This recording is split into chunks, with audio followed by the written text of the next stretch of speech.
Okay, so I'm just coming on here. I'm testing this out again, you guys. So, wait a minute. See if I can get this to work this time.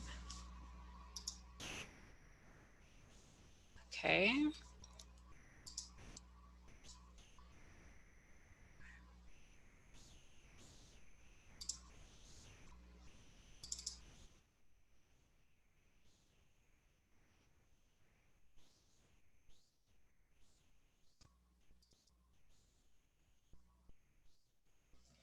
Okay, let me go in here, my tablet, to see if it's working.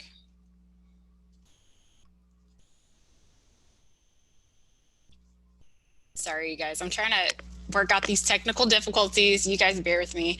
I'm trying to follow along and see if it's working. Okay. All right. So it looks like it's working now. So like I said, I'm doing this from Zoom. So there's a 30-second delay. And so I have a PowerPoint.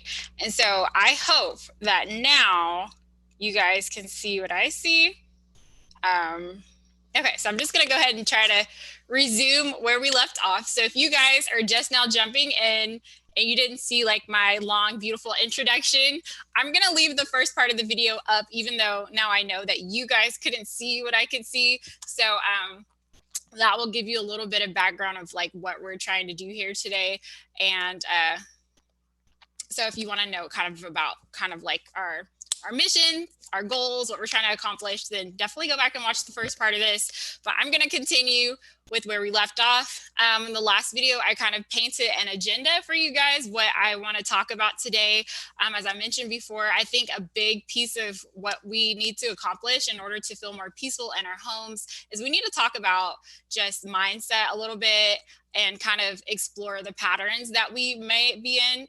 Some of you guys may not be stuck in some of these patterns, but I have a feeling that when we discuss them, you guys will become you may relate to some of this. And if you relate to it, then hopefully it will give you some of that clarity into why, we struggle with things the way that we do. And then I also hope to give you guys some solutions to help kind of overcome that so that you can start creating that peaceful homekeeping system that just works really well for you and your life and what you want to see. So I have if you guys see me looking off to the right over here, it's because I have my tablet. So I'm just trying to make sure that everything is going okay from the technical perspective, and it looks like we are good. So first, I want to talk about 5 limiting beliefs that keep people from systemizing their homekeeping strategies. I think it's super important that you kind of develop a system to your homekeeping, because I used to, for a long time, just be a very go with the flow person. I always assumed that going with the flow was easier because I didn't want to commit to like anything like rigid. And so here are some of the reasons that I felt like going with the flow is easier, and why I don't necessarily believe that anymore, because now I have a system that is really based on flexible, super, super flexible structure. And just having just that little bit of structure really makes a difference. So let's talk about it. So BS number 1. I hope I don't have to explain what BS means, you guys, but BS number 1. I have to be really good at homekeeping. Like, I just have to be one of those people who beauty and homekeeping and all that stuff just runs through my veins. And since I'm not really good at it, I'm just not going to, I'm just going to do the best I can and go with the flow. And so, like I mentioned, you guys, that used to be me. That used to be, my perspective when it came to homekeeping. I felt like I wasn't like a natural at it. I felt like no one really handed me the skills to know what to do. And so I didn't realize the importance of having like a little bit of structure in my system. And I also thought that, like it's the people who had their lives together, they were more disciplined and they were able to stick with stuff like that. And I didn't think that it was for me. And going through my experience over the last year of building a peaceful homekeeping system has really shown me that no, like you are able to build a system that really starts where you are, that starts with your comfort level. And the thing about having a system like this that's really based on habits and kind of building up your habits over time is that you can slowly build yourself up to become the homekeeper that you want to be in your mind. But you don't have to be really good to start. You don't have to be like you know, this is something that you've been doing your whole life to start. Like you really can start from scratch, from ground one, which is what we're going to be doing through this challenge, and then build yourself up as you go. BS number 2.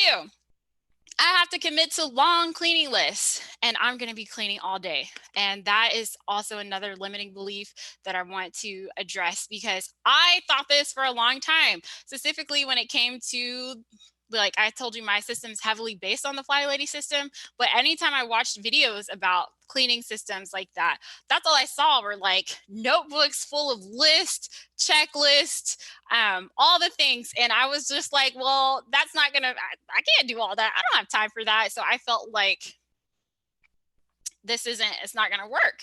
And so I just want to let you guys know that the way that I approach it, I actually have like a phobia to long lists. And so I avoid them a lot. And you'll notice an absence of long cleaning lists in the way that I approach it.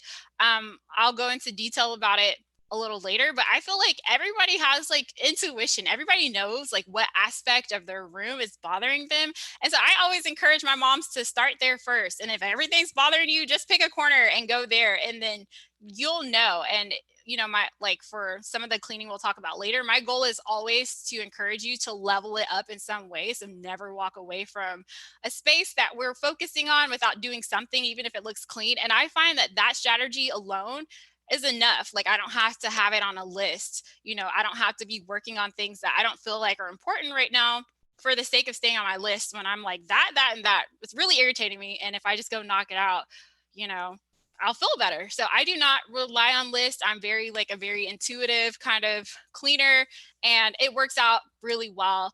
Like I said, to target the stuff that's annoying you and do that first. And then if you run out of ideas, then lists are great, but they should be used as inspiration and not as something telling us what to do. So if you don't like that, you're in luck. I don't do that over here. So, okay. So let's look at BS number 3. You have to be extremely disciplined in order to be successful on a strategic homekeeping program. I feel like I'm too lazy, so I'd rather not. That is also another limiting belief that I struggle with before getting my systems and stuff together. And there's a couple of things I want to talk about as it regards to this. Number one, this is not a system that requires like a heavy workload. It's literally you're working in pockets of 10 or 15 minutes throughout your day. And to me, that's super realistic. And so, no, you don't have to be extremely disciplined in terms of expecting yourself to do a lot at one time. But you do have to be disciplined in the fact that you have to try to show up as much as you can. So you can't just you can, but I wouldn't recommend that you just take like a whole 2 weeks off. You won't even need to, because like I said, the stuff that we have to do is like super realistic if you just show up. So you will have to have like discipline in that regard and just being present, showing up. But there's no expectations in terms of there's not super heavy expectations in terms of what you're expected to do in those 10 to 15 minutes. Usually just showing up is so huge. It's showing up consistently that you'll notice things will be just getting done. And then number 2, I've actually found that having just this little bit of structure in my life actually makes things easier. Like I feel like I'm cleaning less and more at the same time. Like when I show up to clean, I'm not doing nearly as much as I used to do back in the days, but the more part is that I have to be consistent in order to keep it easy. So that is something that we'll talk about throughout the challenge, but don't expect this to be like something that's really crazy, really hard. I'm just like, I have a phobia to that. So if that's something that you're concerned about, don't worry, I got you.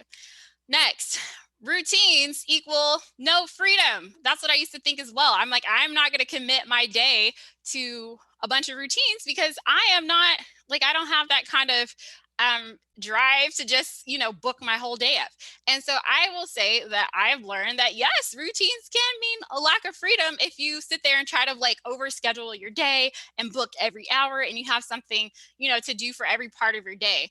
And when it comes to homekeeping, I highly recommend that you don't do that. And it's really unfortunate because, sometimes I'm in the Facebook communities or I'm on Instagram and I see people do that. They literally have a chunk of work that needs to be done every hour of the day. And I feel like, overbooking your schedule like that just sets you up for failure because, you know, life doesn't work that way. We have kids that pull us from one side to the other. Sometimes our energy is not on point. And if you have all this stuff that needs to get done and you don't do it, then you feel like a failure, which makes you not want to do it at all. So most of the stuff that I have is super, super simple. It's flexible. And what I actually find is that having that little bit of structure actually gives me more freedom, because if I wake up and my feet hit the ground running and my first 15 minutes of the day is used to just tackle like the hard stuff that tends to build up on me, then I have like the rest of the day to kind of do what I want. And so I find that just knowing what I need to do to make my life easier, executing it, getting it all done, like I said, it just makes life really easy. And so I don't know about you guys, but I was like that kid in school who, when I came home from school, like I wanted to hang out with my friends, but I just didn't like having like all, like knowing that I had all this stuff to do when I came back. So I just enjoyed just going quickly, knocking it out, spending my, 30 minutes getting it done so I can be with my friends and have fun for the rest of the day. And that's kind of like what you'll get if you have like a system like this. And then the BS number 5 is right now is not a good time. I'm in transition. My kids are too small. I don't have any time. I don't know, whatever reason that you can come up with to indicate that now is not a good time. That's also something I would want to just encourage you to think about. You want a housekeeping system that works with your real life and not the life that you're waiting for to have in a couple of weeks or a couple of months. So I really encourage anybody who's at a season where they don't think that now's a good time to start to think about it again. I know for me, when I first started my homekeeping system, I had my family. So we were a family of 6. And then I also had several guests in my home. I had like 10 people in my home, you guys.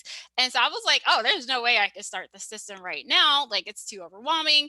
And then I read that book and I just kind of did the first couple of steps and I felt like it wasn't too much to handle. Like, that's when I knew that the system is going to work. Cause I was like, if I can like be kicking butt like this and all these people in my house, I'm going to be just fine when we go back to normal. So I really want to encourage you to just find some aspects of the system that you can start with, even if things don't feel like they are where you want them to be. And you might be surprised that it might be easier than you think. And so I didn't introduce myself, so I'm going to go back and do that right now.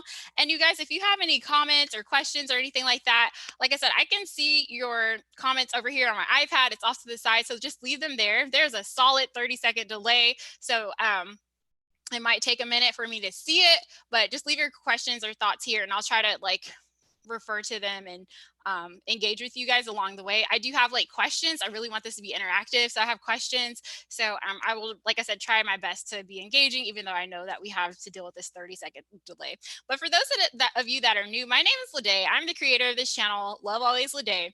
And basically, I'm just a mom trying to learn how to live her best life, you guys. And I am sharing strategies and things that have worked for me. I am a busy stay-at-home mom of 4. I work part-time in the morning. I wake up at 4 o'clock every weekday to teach. And I just really have a lot going on between, my 4 kids. 2 of them are toddlers. And basically, before I started my homekeeping system, I used to always feel like my head was just barely above water, and I just felt like I was fighting with my home, and I wasn't showing up as the mom that I wanted to be.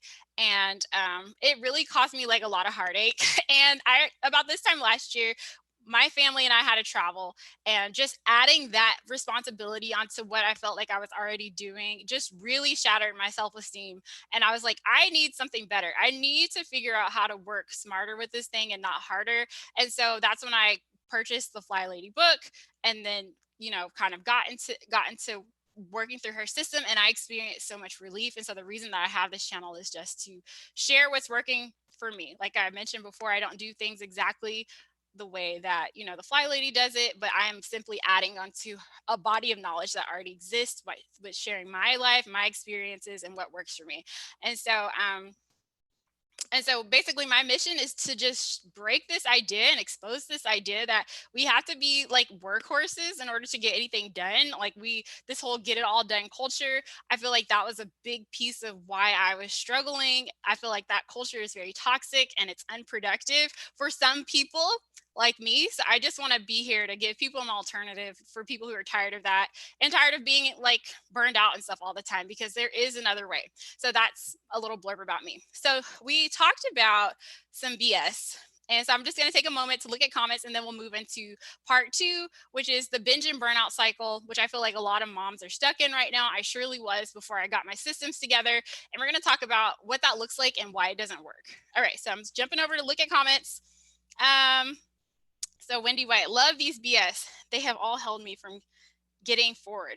I've slowly been pushing past them. Thanks for confirmation. Now I know I'm not the only one that's been feeling this way. Yeah, girl, for sure. Like, and like I feel like that's my mission, is to let moms know that they're not alone, because I feel like a lot of people just don't talk about this kind of stuff.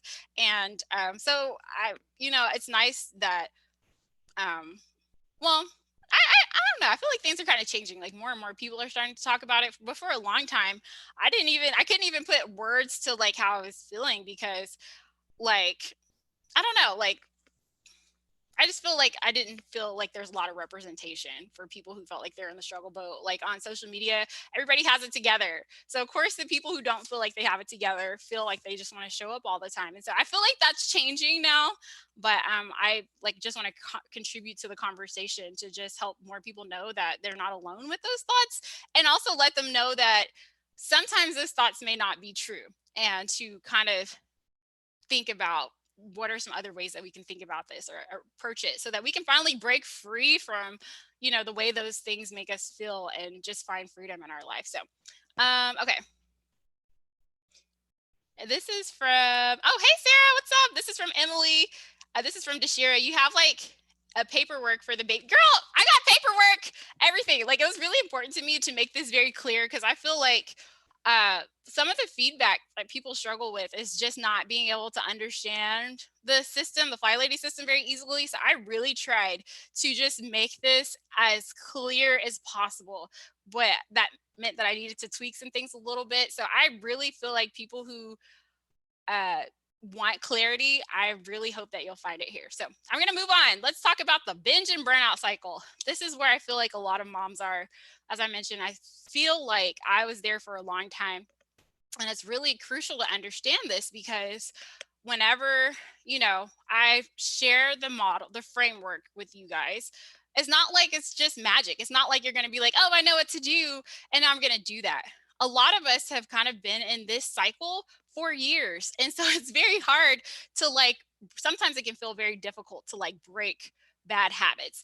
But one thing that helps me is to have an awareness of what I'm doing and the consequences that can be created if I do that.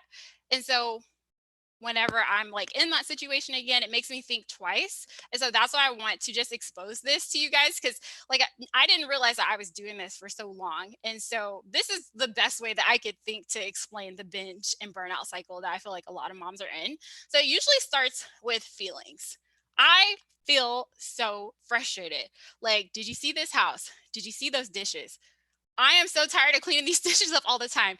Like, is anybody else gonna help me out with this laundry? Like, y'all just wait for me. Like, oh my gosh, like it looks like an explosion in my living room. So you feel like this buildup of like frustration and like things should be better.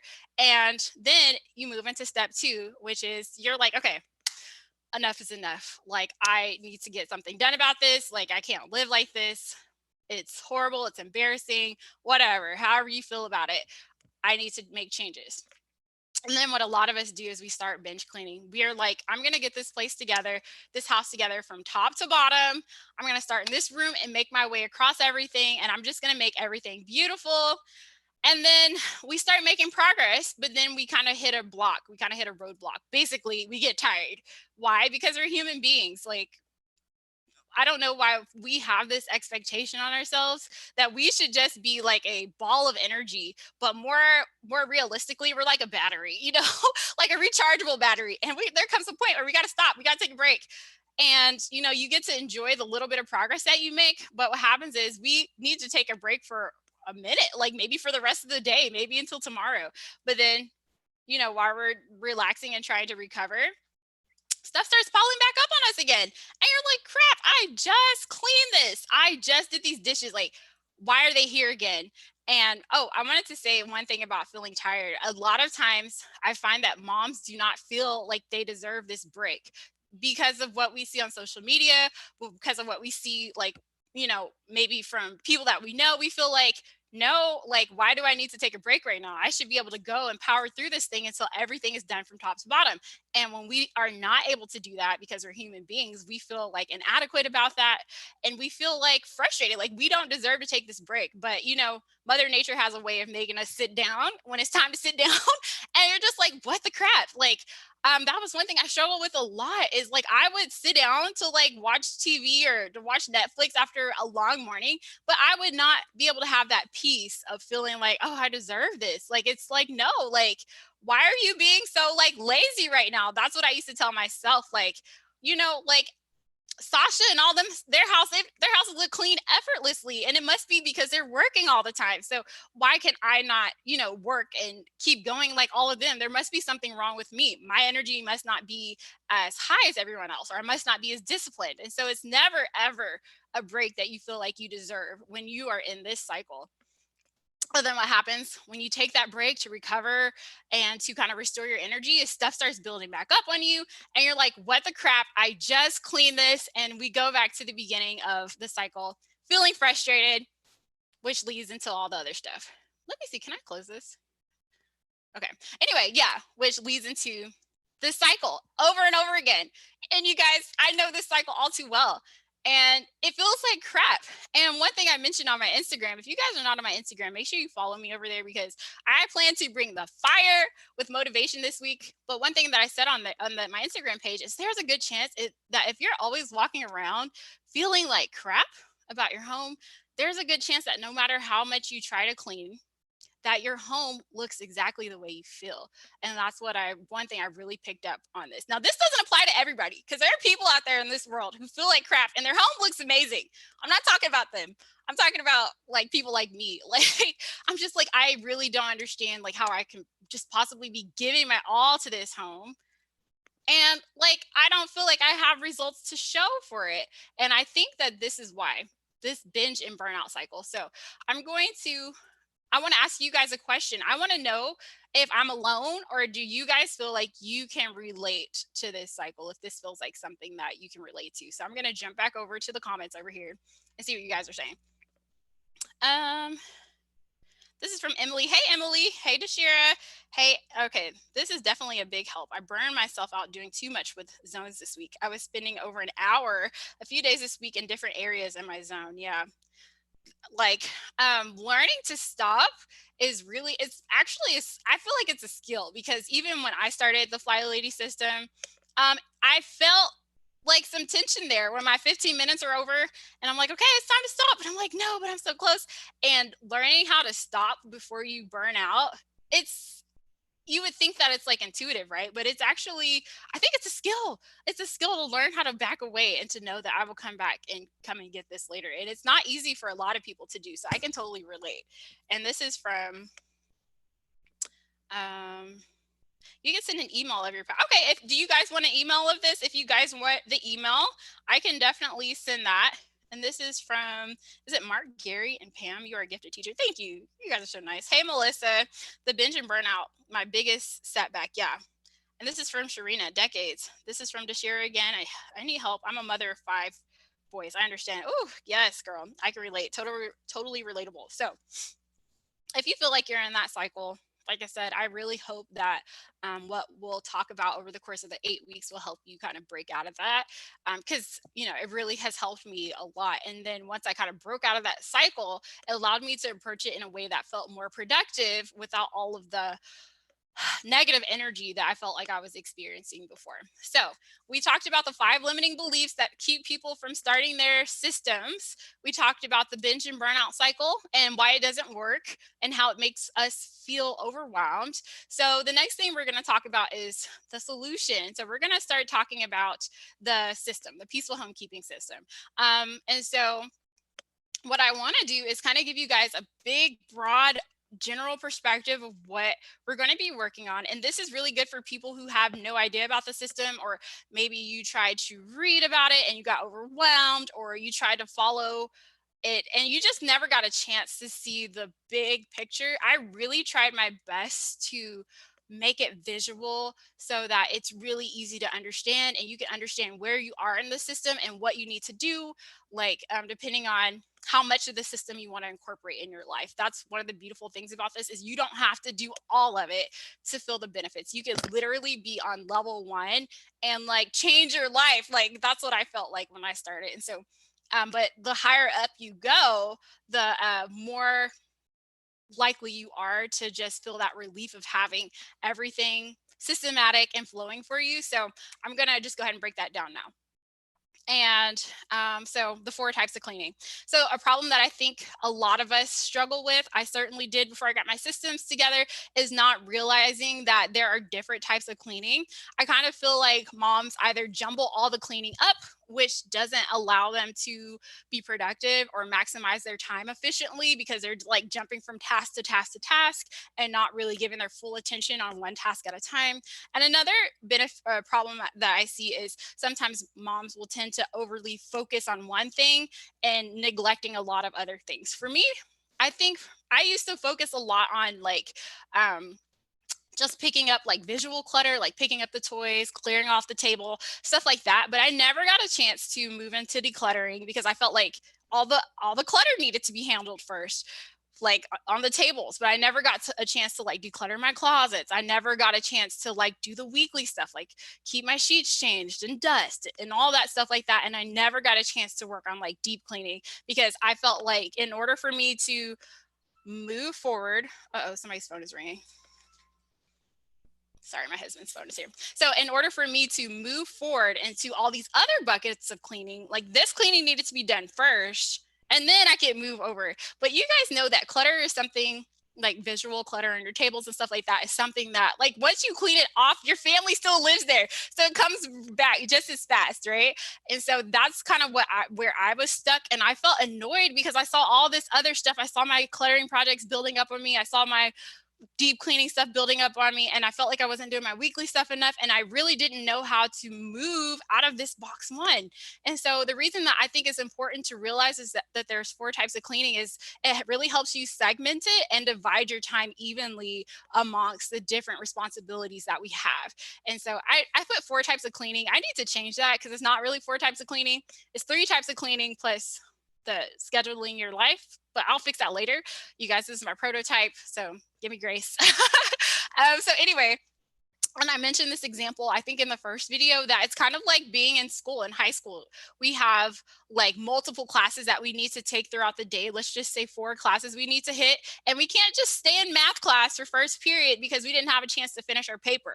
Like once that time is over, we need to just make sure that we're hitting, all the other classes in the day. And then at the end of the day, if we didn't finish math, we can always go home for homework and then address the things that we didn't get done, or we move over to the next day and try to catch up the best that we can. But at least if we're hitting all of the subjects, we have a more balanced approach to our homekeeping system, and we're hitting a little bit of everything, even if we can't do it perfectly within that time spot. Like I mentioned, you can always do it later on your free time or the next day to catch up. Either way works really well. And so let's talk about the first type of cleaning. The first type of cleaning that I've learned that is super essential is maintenance cleaning, you guys. We work so hard to like pull our homes together when we do the binge cleaning and to make everything look beautiful. And then while we're recovering, like I mentioned, like stuff starts building back on you again. And you're like, what the crap? I just did this. Well, a way to prevent that from happening to you is to develop a maintenance routine. We just got it together. So what do we do to keep it from coming back? And you guys, the solution is super simple. Literally 15 minutes in the morning and 15 minutes at night is enough to keep the mess that you accumulated today from blowing up and getting out of control. And so if you look around in your environment, there's a good chance that most of the mess that you see, some of it could be the mess that you just accumulated today. You just pulled some stuff out today, but there's a good chance that some of the other mess that you see is stuff that's been sitting there for more than a few days, for more than a few weeks. And so when I'm talking about daily maintenance stuff, yes, you can touch on that stuff if you want to, but that's not what I'm talking about. I'm talking about the stuff that we just pulled out today, the dishes that we just messed up, the bed that we just unmade, the projects that we just pulled out. And so this is a category of cleaning that we need to spend time just working on what is for today. Because if you try to do today's cleaning and then all the cleaning that you've been holding off on, for the last week, it's enough to just make you feel overwhelmed and to make you feel like you're not accomplishing anything. So we'll talk about strategies to identify what the maintenance cleaning is going to look like for you, and how to keep it from blowing up. And I think we'll talk about a little bit about this over the next 3 weeks. So today we'll start with the shiny sink roll. Next week we'll talk about hot spots, and then the week after that, what are we talking about? Oh my gosh, I just like drew a blank. What are we talking about? When we get to week 3, I will let you know. I have like a little rough outline. Okay. So my question is, so look around you. I just want you guys to be aware, like look around you, and are you able to distinguish from the mess that you just made today versus stuff that's been there for, more than a day or two? Because that's what you're going to need to know whenever we get ready to start some of these systems. You got to be able to tell what's what. And I think for most people, it's going to be pretty obvious, so that you know where to direct your energy when we are in this specific category of cleaning. And so, like I mentioned, just try to start becoming aware of stuff like that. The next category of cleaning is zone cleaning. So I mentioned that there's going to be mess that, it's been sitting there for more than a day. This is the category of cleaning where we can start tackling that kind of stuff. And like I mentioned, it's going to be very bite-sized, 15 minutes at a time.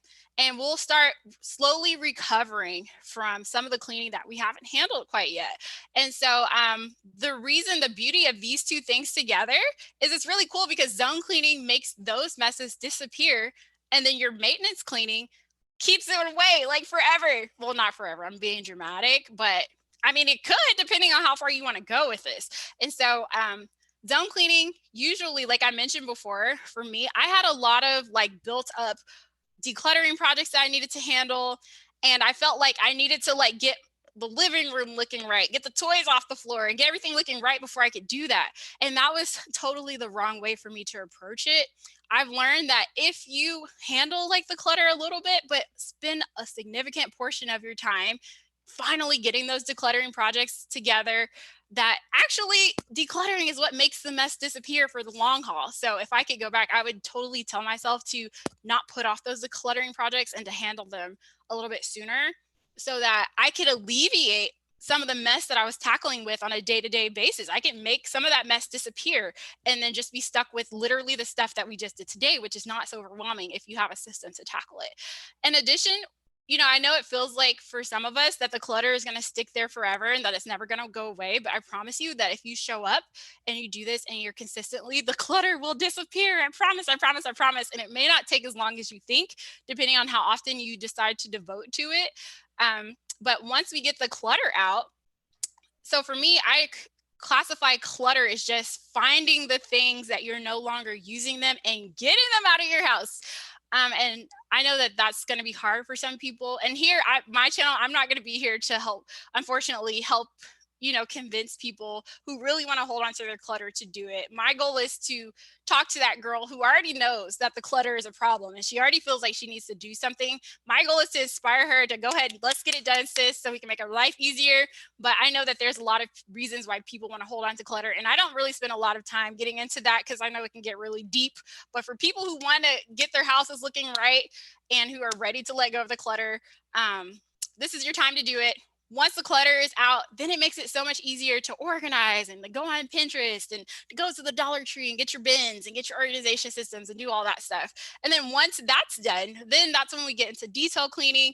And you can either go find lists for inspiration, but literally there's going to come a time where it looks like there's nothing left to do in your home because it's finally pulled together.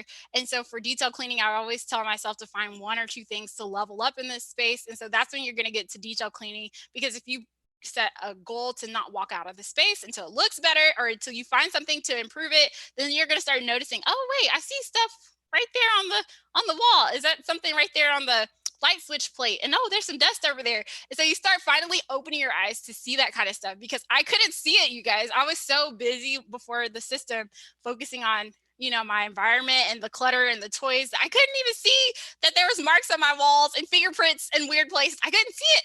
And so this system has really opened my eyes to it. And then once you have found all the stuff that you can see, there's always detailed cleaning lists for inspiration that you can find.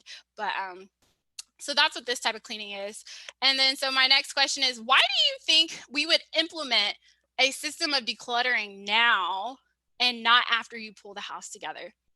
I think I told you guys the answer. I didn't mean to do that, but if you don't know, just think about that. Like, what are the benefits of getting your decluttering game together now, as opposed to waiting until life is perfect? Okay. So I'm going to take a moment to look at the comments. I really want to try to engage with you guys and see if there's any new comments. Okay. This is from Emily. Oh, this is from Brooke. Totally relatable. Emily, definitely I could do morning and evening routines, even the home blessing, but the zones are so hard. Okay, we'll talk about that a little more. This is Sarah. I always try to push to get everything done in one go because I'm afraid I won't get back to it later. Yeah, I can relate to that. I think I felt that way a lot, Sarah, but going through the system has given me evidence, like showing up and doing it anyway, even though it felt uncomfortable. It has given me evidence that I can come back. And sometimes I think that that's what we need. Like, that's why we build the routines, because it gives our brain like evidence that it's okay, and like we can come back to it. But it's like, in order to challenge that in our brain, we have to put ourselves in that situation to feel, you know, uncomfortable for a minute. And then like, if you're consistent, which I feel like that's pretty much one of the keys to being successful, is showing up as often as you can, you'll start to realize that, okay, it's not so bad. Like, I do come back to these things. And then for me, that kind of helped release some of that tension over time. And this is from, is it Lash Love? I can listen to you 24/7. Oh my gosh, you're so nice, girl. Decluttering may be akin to removing weight. Girl, I couldn't have said it better myself. This is from Sharina. Yeah, it literally feels like you're just lifting, like so much burdens being lifted off your shoulders when you get that decluttering finally done. And it makes it easier to keep stay on top of everything else. So the next level is going to be your weekly home blessing. So I know in the original Fly Lady system, which this is not what this is, this weekly home blessing system would probably be put into a different category, but for the sake of ease and making this super simple for everyone, I decided to like do it like this. So if you're like, wait a minute, or you feel like something's off, just know, like I said, I just try to do what works best for me, and that's why this is different. Okay, but the weekly home blessing is going to help us stay on top of like the vacuuming, the mopping, the dusting, the polishing and shining and stuff like that. And so and usually it's about an hour a week. And so we'll talk about that when we get to it. And so I want to know if you guys feel like you struggle with weekly cleaning, because as I mentioned, this was my kryptonite before I got set up on the system. And I have a lot of reasons why I think I struggled with this. Which we'll talk about a little later. But I want to know if this is an area where you guys feel like you're struggling to keep up with, like changing the sheets, staying on top of the vacuuming at least weekly, staying on top of the mopping at least weekly, getting your dusting done, getting your windows and stuff polished and shined more often, keeping on top of the trash throughout various areas in the house. I just want to know if you guys are struggling with that as well, because if you guys are doing great, then when we get to this point, I'll just try to skim over it. But if not, we can really dive deep into some rituals that we tend to follow that makes it harder to get this stuff done than it ought to be. And so just let me know, because it'll inform how I do the rest of the training later on. All right, so this is what it all looks like. Literally, the bottom is the foundation. This is the most important part. Like, this is what keeps everything solid and strong. And then we move up the ladder. And so literally you could do level 1 and do just fine. You could do level 1 and 2 and wing it for everything else and be just fine. You could do level 1, 2, and 3 and wing it for everything else and be just fine. But it's like every layer you add on just gives you, I feel like it helps systemize your life just a little bit, and it provides that relief and improvement in your life. And so, and then, so yeah, Next question. On a scale of 1 to 10, how on top of your to-do list do you feel? Oh, I didn't even talk about your to-do list. So the basic weekly plan, that's level 4. And the basic weekly plan is super helpful because you guys know that homekeeping is more than just cleaning.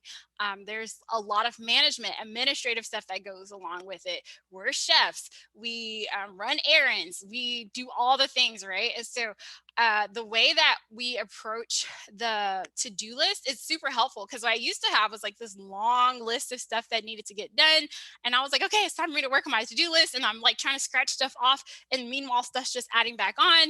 And I'm just like, is this list ever going to go away? And when I finally started to implement the basic weekly plan, which is basically assigning a theme to a different day of the week and giving myself one or two of those tasks off my to-do list, after 30 days, you guys, my to-do list was gone. Okay. And I still have stuff that comes in, but literally I know how to plug it into my week to actually get stuff done and not feel overwhelmed about it. So that's the beauty of this. And so I want to know if you guys also feel like you're struggling with the to-do list thing. Once again, this helps me inform how I want to approach it when we get to this lesson later on.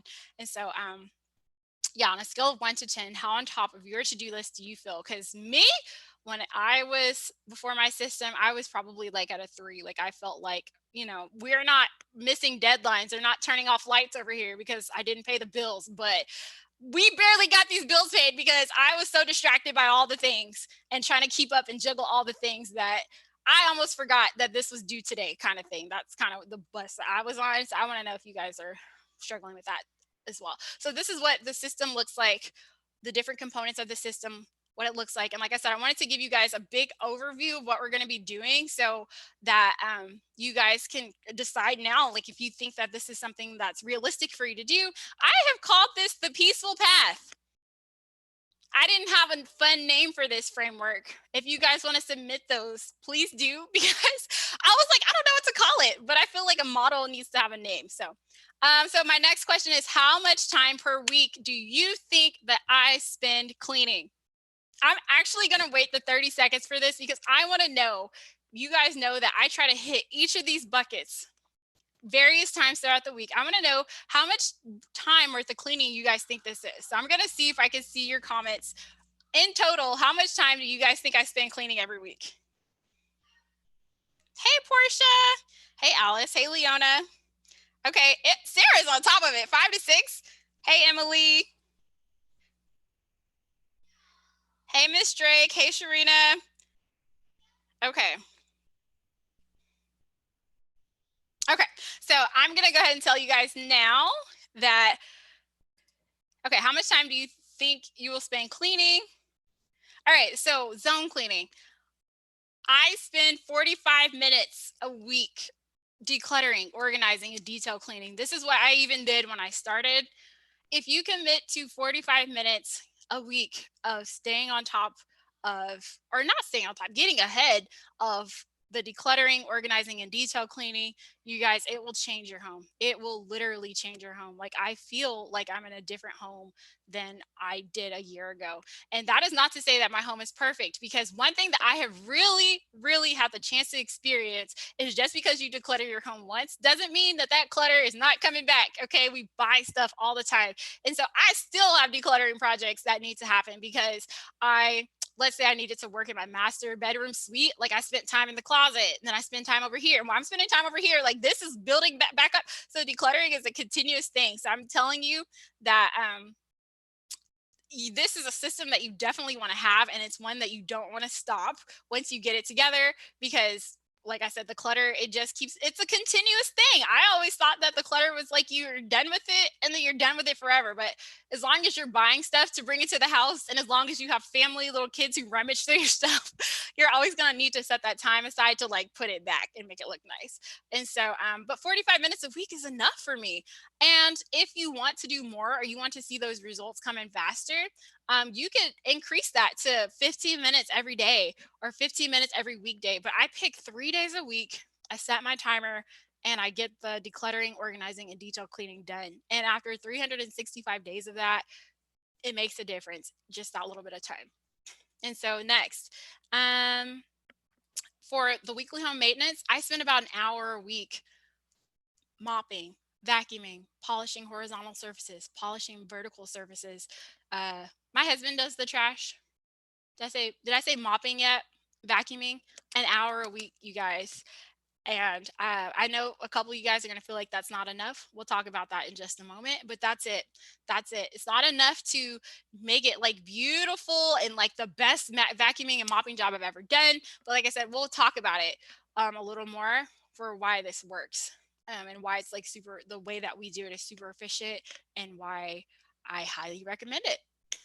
And then the last thing for my daily maintenance stuff, like I said, this is the foundation. This is what all this work that you're putting into it, all the zone cleaning, all the weekly home blessing, you don't want that work to just crumble and fall apart. So this 15 minutes every morning and 15 minutes every night is all it takes to keep stuff under control.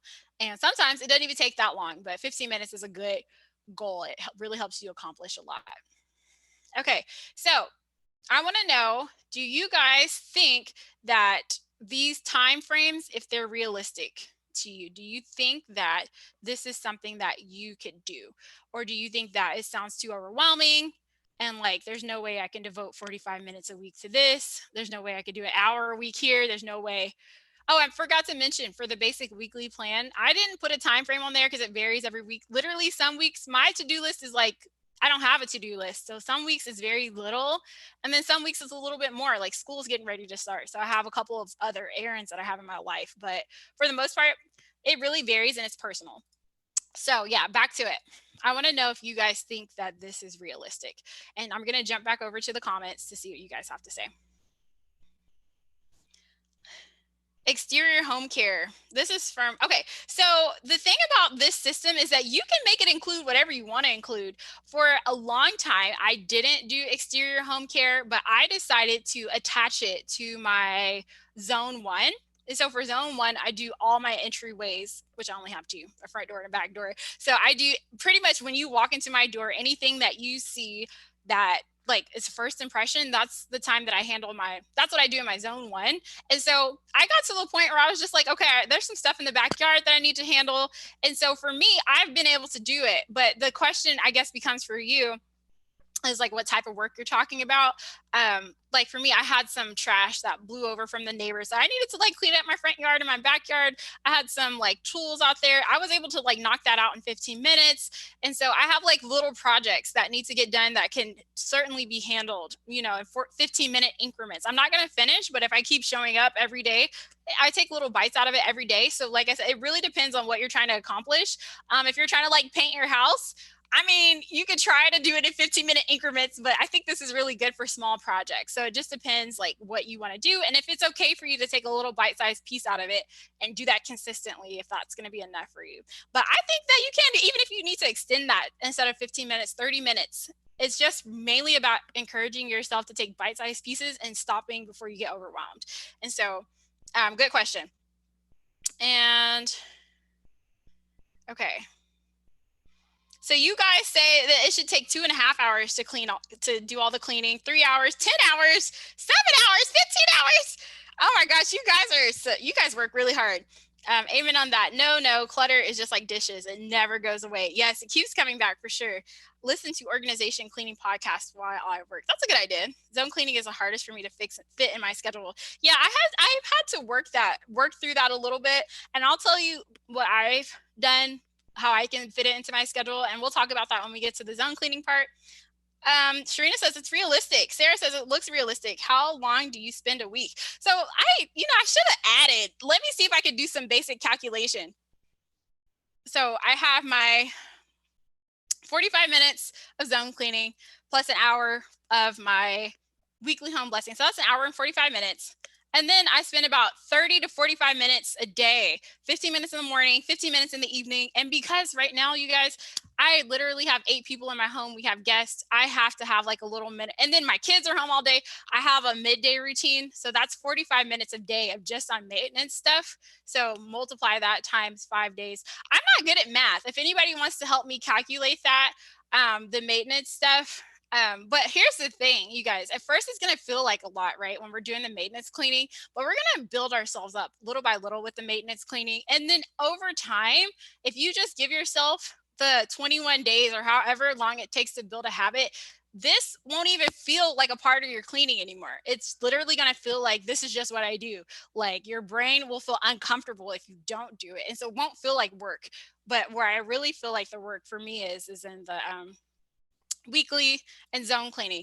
But for me, like I said, there's no point in doing this stuff if I have no plan to like keep it together. And that's what the daily maintenance routines are for me. So 15 minutes in the morning, 15 minutes in the evening, and 15 minutes midday. If this corona would get her life together and I could send my kids back to school, then I would go back to 15 minutes in the morning and 15 minutes at night. But right now, this is what I'm stuck with. And if you have a lot of people in your home too, then you may want to you may think about adding that additional routine in the middle of your day, but it's not a big deal because it just makes my evening routine go that much smoother, but I'm not letting stuff build up over the course of the day. So, all right, so I'm going to move on. Do you think this is realistic? We talked about that. And then I wanted to know who is worried that this isn't enough cleaning, because I have something to say, like, especially here when I said that I do all of my weekly home blessing stuff in an hour. We're going to talk about perfectionism. That is going to be like a huge theme of this challenge, is learning to recognize perfectionism, learning to know what your choices are when you are confronted with perfectionism, learning about what people usually do, and learning about what you might want to think about doing if you want to break free from perfectionism. And so I know a lot of you may not understand like what I mean when I say perfectionism right now, because when I read the Fly Lady book, she mentioned this and I was like, girl, I am not a perfectionist. Do you see this house? And that's the thing, like that's the alarming part about perfectionism, because people think that people who struggle with perfectionism also have like a perfect life. So if your life doesn't look like what you see on Instagram, what you see on YouTube, you may not feel or even realize that you are a victim of perfectionism. But what I've learned through this system is sometimes the biggest victims of perfectionism happen to be people who are struggling with the homekeeping. And so basically, there's this, I'll talk about a little bit about the cycle. But perfectionism has many different faces. And yes, there's that traditional face that you see on social media, like, oh my God, everything has to be just right. I can't even function if everything I do isn't to this highest utmost level. There's that kind of perfectionism, but there's also this kind of perfectionism, you guys. I don't have enough time to do this properly. Like, I need to get this closet done. It's bothering me. I can barely find the stuff that I need, but I can't do anything about it right now because I need to go like get my kids, or I need to get dinner on the oven, and I need to do this, or so I don't have time. And so I will do it when I have time. I will do it later. And uh, basically your intentions usually are very pure. You just want to do a good job, and you don't want to like do a crappy job. You don't want to do it halfway, but it leads to other problems when you constantly have this thought in your head. Oh, I already mentioned this. I guess I should wait until there's a better time.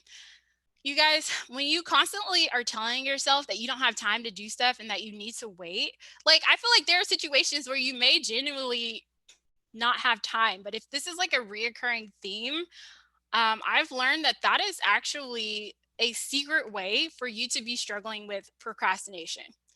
Basically, putting stuff off until you feel like there's a better time to do it.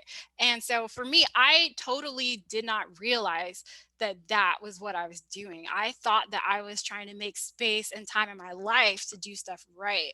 But what I basically, another way to say that is I'm procrastinating. So what happens when you keep putting stuff off and you keep saying that I need to wait for the perfect time? Build up.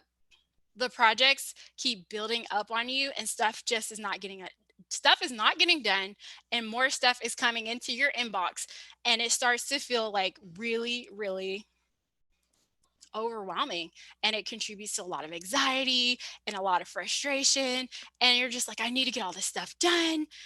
And then you're back to the beginning of the circle, but I don't have time to do it properly. So that is the cycle of perfectionism that I was stuck in. And I had no idea. Like I mentioned, I couldn't even suspect that I was a perfectionist because my house is dirty. I thought that, people who were perfectionists had the clean home, but I have learned that some of the biggest victims of perfectionism have some of the messy homes, and it's because of this cycle right here. And I really want to share what finally created that breakthrough for me. And like I mentioned, if you've never experienced just being aware of perfectionism and just starting to notice how it tries to grip you and take a hold of you, you may not even realize that you're fighting something. And that is one of my missions on this channel, is to bring it to light and expose it and to help people shake free of that. So that's that. All right, so we talked about the 5 limiting beliefs that keep people from systemizing their homekeeping strategy. We talked about the binge and burnout cycle. We talked about the 4 building blocks to this comprehensive homekeeping system. So you always know like where you are and what you want to focus on, depending how much of it you want to incorporate into your life. And so now we're going to talk about the shiny sink rule, which is going to be our focus for week 1 of the challenge. And so before I do that, I'm going to jump back into the comments.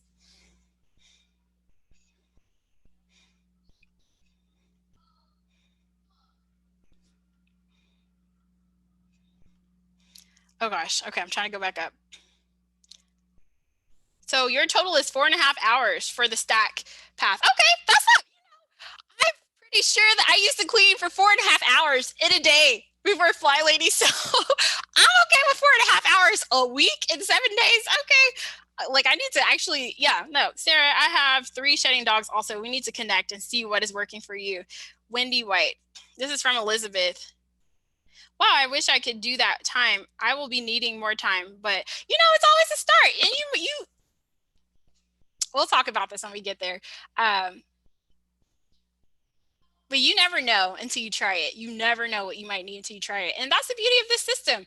Like it's really just to give you that direction and that structure, and then you take it to where you want to go. And so, yeah, sometimes I feel like if people just had the structure and had the building blocks, they could really take it and thrive. And so that's my goal, is because I know personally I didn't feel like I had that. Like I felt like I was just like winging it and floundering. And so having a structure has really helped me to be able to segment my time. And if you think you need a little bit more time, go with it. But I would say for people like me who really wasn't getting some stuff done, like that weekly on blessing, you really know that you're not showing up the way you want to. You may be surprised that this hour may be more productive than you think, especially if the results are better than what you're living with now.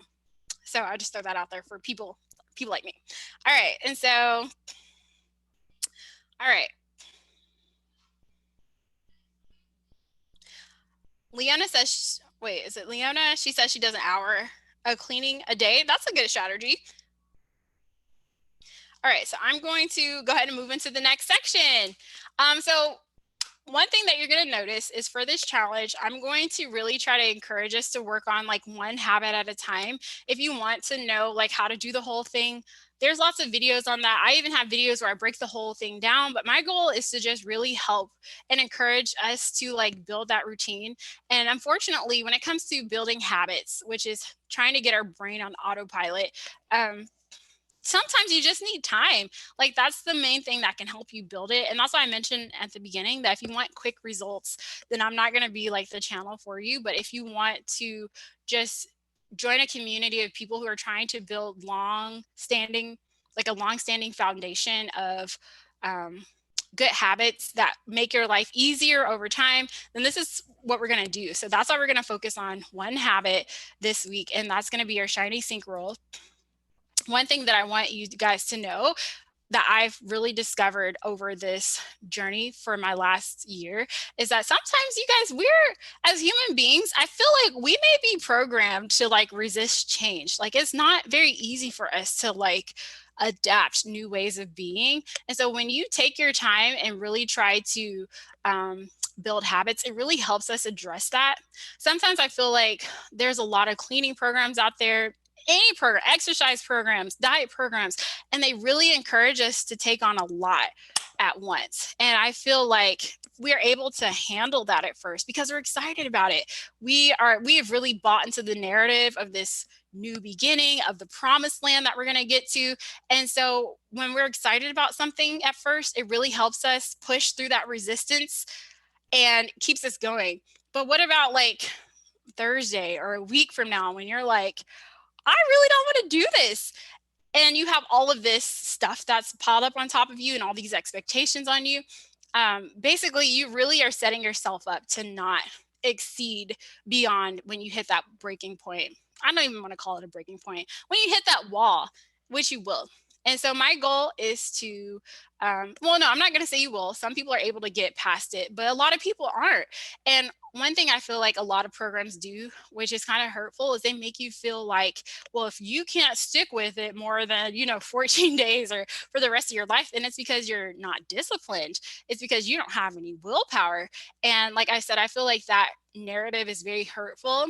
And in addition, there's a lot of research that's coming out that suggests that fighting willpower is not how you play the long game anymore. Uh, it's really about, yeah, using willpower to stay on top of like your new systems or your new goals is really the short game. And if you want to be able to stick with something for the long game, then it's really about establishing habits and repeating those habits often enough until it starts to just stick in your brain and creates a new groove in your brain. And so that's what I really want to encourage us to do, is to stick with it and do the long game. And so what are two tools that you think can make it easier when that day comes, when Thursday comes, and you're like, you know what? Screw this shiny sink. I don't want to do this anymore, because it's coming. It's coming. It might come more often than you think. So, what do you think are two tools that can equip you to fight back? I want to know your answers. I'm going to check the comments right now.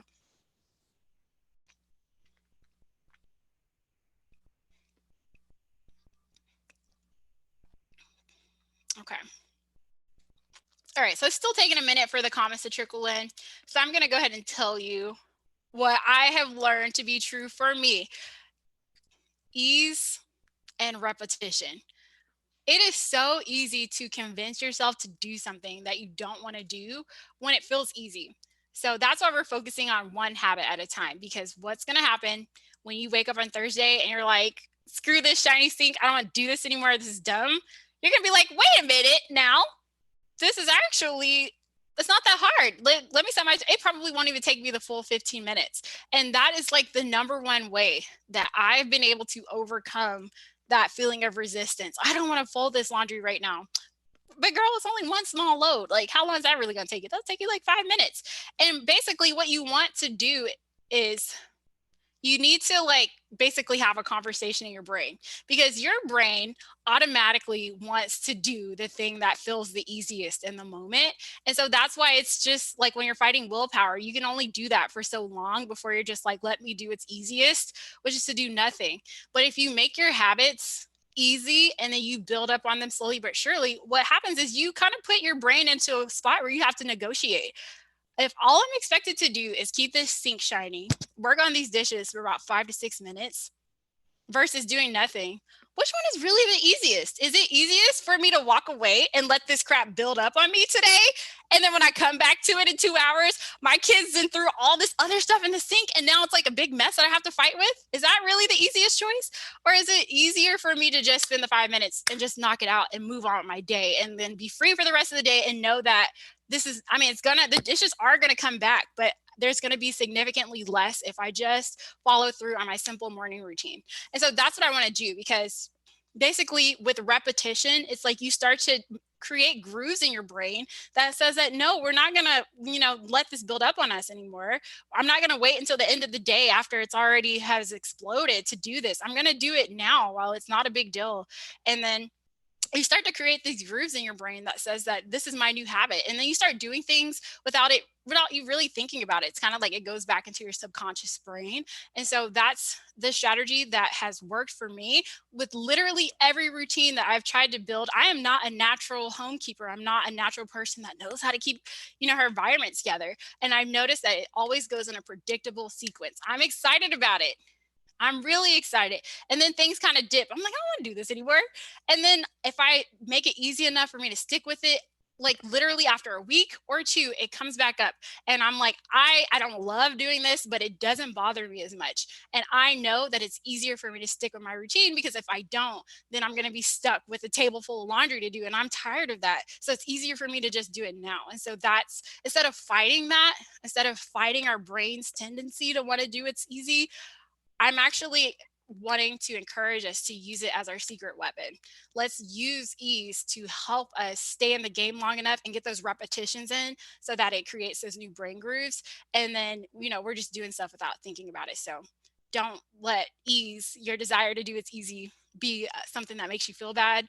Allow it to be something, a tool that you use to help you take yourself to the next level, because it might feel difficult now, but literally, like I hear it takes 21 days to build a habit. I think it actually varies depending on how hard the habit is. If it's easy, yeah, about 21 days, but if it's hard, it takes a lot longer. Trust me, ask me how I know.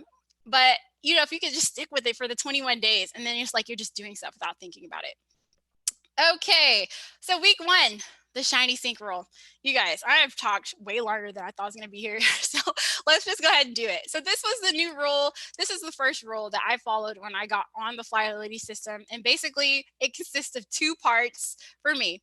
Part 1 is we all need to go and apologize to our sinks. I'm sorry, I don't know why that made me laugh. But basically, if you're anything like me, your sink has become a holding ground for dirty dishes, or dishes that you're not ready to do right now. And so that's literally, I could have a sink full of dishes and be a happy camper and sleep like a baby. I could have 2 sinks full of dishes, and it wouldn't even bother me, but it's literally when those dishes start creeping on the counter, that's the point where I'm like, okay, I need to do something. And by then it's already too late in terms of I had a really, tough time fighting with those dishes and trying to put it back, where they belong. And so of course I didn't like doing dishes, because I waited until that long until I did something about it. So the shiny sink rule is really going to be a tool that helps us become aware of that pattern, if that's something that you're doing. And it's really going to help us just be on top of our dishes. And so basically, we're going to go apologize to our sink. Basically, we're going to be like, hey, girl, I'm so sorry that I was so trifling to you all these days. You're going to disinfect her. You're going to clean her. You're going to buff her out. I think on the Fly Lady website, she has a resource to explain how to just deep clean and disinfect your sink. For me, what I did is I just filled my sink up with hot water. I put bleach in there. I let it sit for like 20 minutes. And then I came through, I think I had some Ajax or something, and I had a scrubber, and I just scrubbed the mess out of my sink, and I made her this beautiful, shiny symbol of a new life. And so that's what I want to encourage you guys to do. If you haven't done that in a while, just really get her shiny and sparkly, because there's a good chance that if you struggle with homekeeping, as I did, that your sink is probably in rough condition, as mine was. Marla, the creator of the Fly Lady, she knew what she was talking about when it came to me. And so that was like the first time that I really put that kind of love and attention into buffing and polishing that sink. And then when you're done, I think I've sprayed some Windex in there and I just wiped it down. Windex and bleach, I don't think those can go together. So make sure that it's really rinsed out well. And I sprayed some Windex in there and I shined it, and I could literally look down and see my reflection. And so once you do that, that's what I challenge you guys to do today. And once you guys do that, oh, wait, the most important thing that I have to tell you, because Marla told me this when I read her book, and it was so important. I didn't say do your dishes, people. Let me make that really, I didn't say do your dishes. Okay, just get them out the sink and shine your sink. That is it. That is your only task for today. And then once you get that done, we're going to start with protecting that sink. We want to make sure that this is, like I said, our new symbol of a new life. And tooth and nail, you're going to want to fight to protect, to make sure that she stays shiny like that. And you're going to have to find a new place for your dirty dishes. And it doesn't matter where you put your dirty dishes. You can put your dirty dishes anywhere, but not in this beautifully shined, buffed, polished sink that you just put this work into. And so, by the way, this is going to be the first and only time that you're going to go through this ceremony, unless you want to later on. This is not going to be a common thing for anybody who's like, do I have to do this every week? You do what you want to do. But for me, just a light spray and wipe is fine for me for daily cleaning. But this is, for people who have that buildup, this is a good thing to do, because you want that sink to just really be shiny and something that makes you really excited to see when you walk through the room. And like I said, I didn't say do your dishes. I didn't say do your dishes. Just get them out the sink and put them somewhere else. So that's part 2 of this. You need to find a new resting spot for your dishes. In the book, Marla says, if you need to get a bucket and put that bucket under the counter or under the cabinet, that's fine. Do that if you need to. For me, that doesn't work, because I have I live in Texas. Texas, we have roaches here, and I don't want roaches, so I didn't do that. For me, when I first started, I had like a little basin that I had because I just had twin babies. So, you know, the ones they give you at the hospital. And I just stacked my dishes in there until I felt like I was ready to do them and push them off to the side. Now I just let people stack dishes on my counters because I know that I have a very short tolerance for dishes on my counters and I'm more likely to do them more often. So find wherever that is for you. You know, if you want to be, you know, on it, why don't you just have people put them directly in the dishwasher? But basically, your sink is your baby now, and you're not going to let people just dump their dirty dishes in there and disrespect her. I need to take a sip of water. Hold on. Okay, so and for the shiny sink, this is where we are in the model. This is part of your daily maintenance. So we're going to talk about a couple of other things that will help us with daily maintenance as we go. And so just a couple of tips before I leave, I want to give you guys an acronym, SHINE, just to kind of give you guys some tips on how to handle this. Oh, and by the way, I don't think I mentioned this. Basically, we're going to build our first routine after you do this today. Starting tomorrow, we're going to start working on our first routine, which is to do something with the dishes every morning and do something with the dishes every night. That's it. Literally, that's it. You're going to have a little checklist. Check, check. If you need to have a third routine, for people like me, you have 8 people in your house, you know, twice a day may not be enough. If you feel like it's still too hard, the thing is you want to make this feel as easy for you as possible. So if you do need that midday routine, we'll go ahead and schedule it in there. So you may have 3 things you need to do.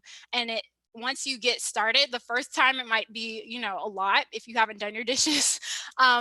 Or if you don't have a routine around your dishes yet, it might be a lot, but literally, like seriously, how many dishes do you accumulate between breakfast and lunch? How many dishes do you accumulate between lunch and dinner? Like it's going to feel really easy. And so that's part 3 of this. Part 1 is shine your sink. Part 2 is find a new home for your dishes.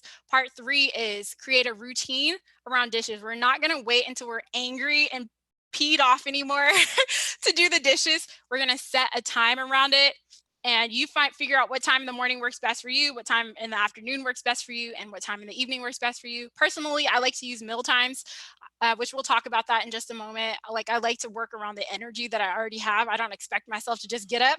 So just think about that, and that's it. And like I said, it will feel easy once you kind of get into the motion, and then after a while this stuff will feel routine to you, like it will feel like a habit to you and you won't even think about it. So S is for seek a new storing place for your dirty dishes. I think we talked about that, and I think I've given you guys options. So I want you to think about, where are you going to keep your dirty dishes? Like what's going to be a good place for you that's outside of the sink? And believe me, you guys, this is a tool that you really want to maximize, this shiny sink tool. I wouldn't skip this one because like it really starts to help you just be more conscious of what you're doing instead of relying on your old habits. Okay, next 2, hurry up. That's my tip.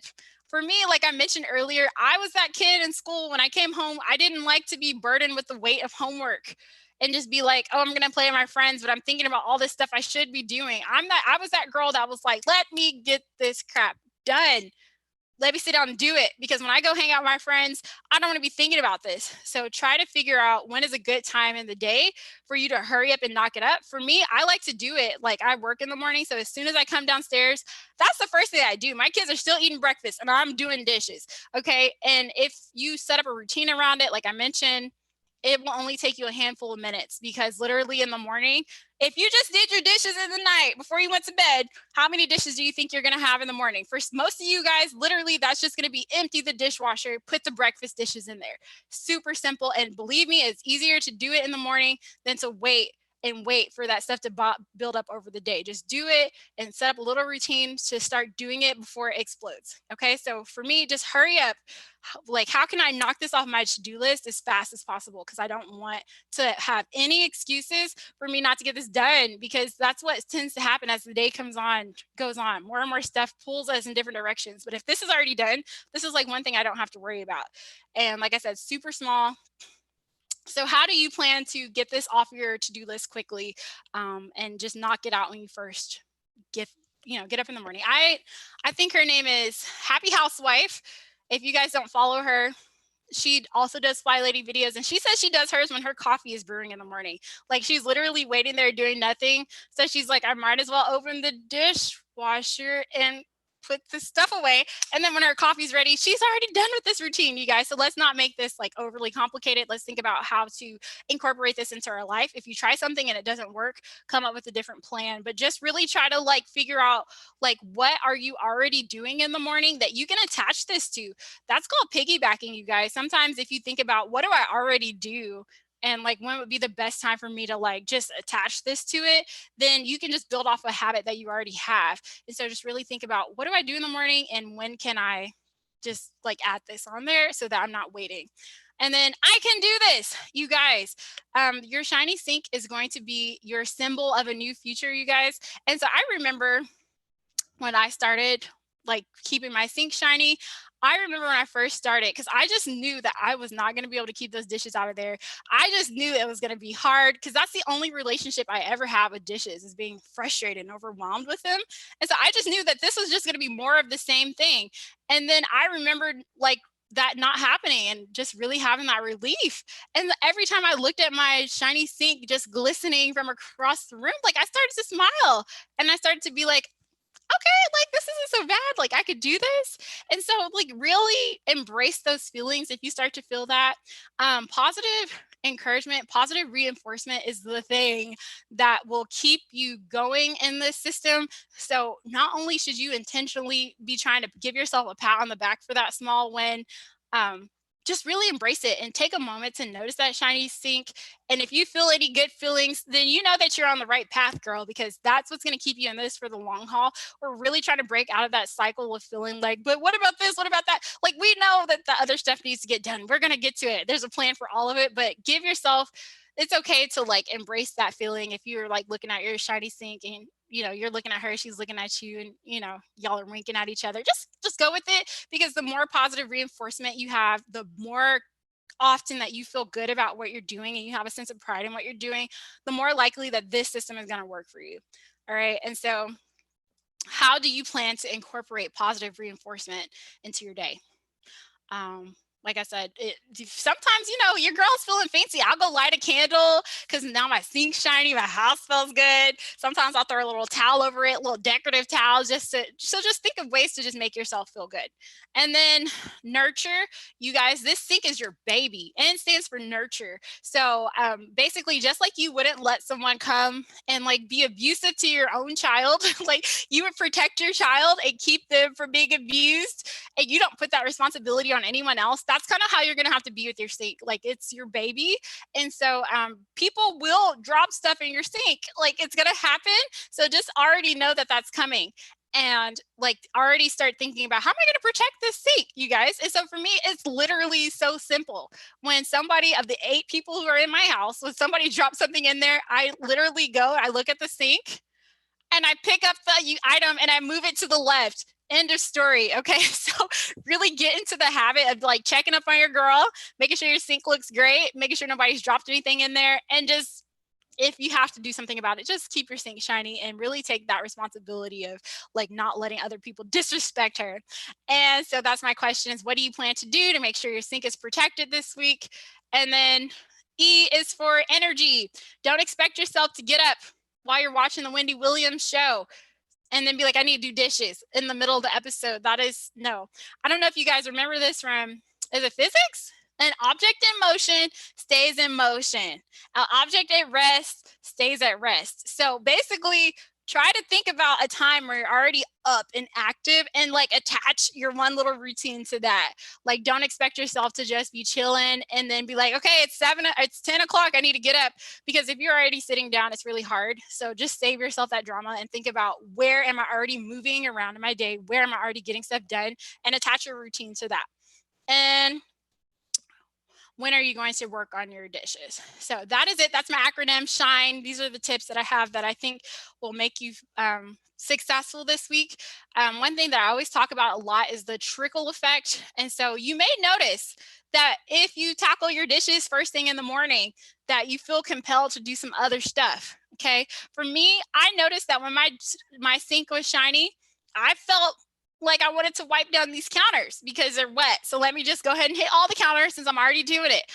I used to have such a hard time keeping my floor swept up because every time we would eat, my kids would leave a mess all over the floor. And then all of a sudden, I'm like, it doesn't look right for my sink to be glistening like this, my counters to be wiped down, and all this stuff on the floor. So I was just, that's how I finally started sweeping more often. Because I think I mentioned in another video, I used to have a reputation for just having crap on the floor. Because I'm like, I'm not gonna sweep this if like lunch y'all gonna come back and dinner. But now I do, I stay on top of it, and it's all because like it feels some type of way to have like your sink shining and looking beautiful, and then other stuff to be out of the place. But don't like overdo it, because we have a plan for everything else that's going to come. But I'm just telling you guys to be aware that sometimes that might happen. Okay, I like to call it the trickle effect.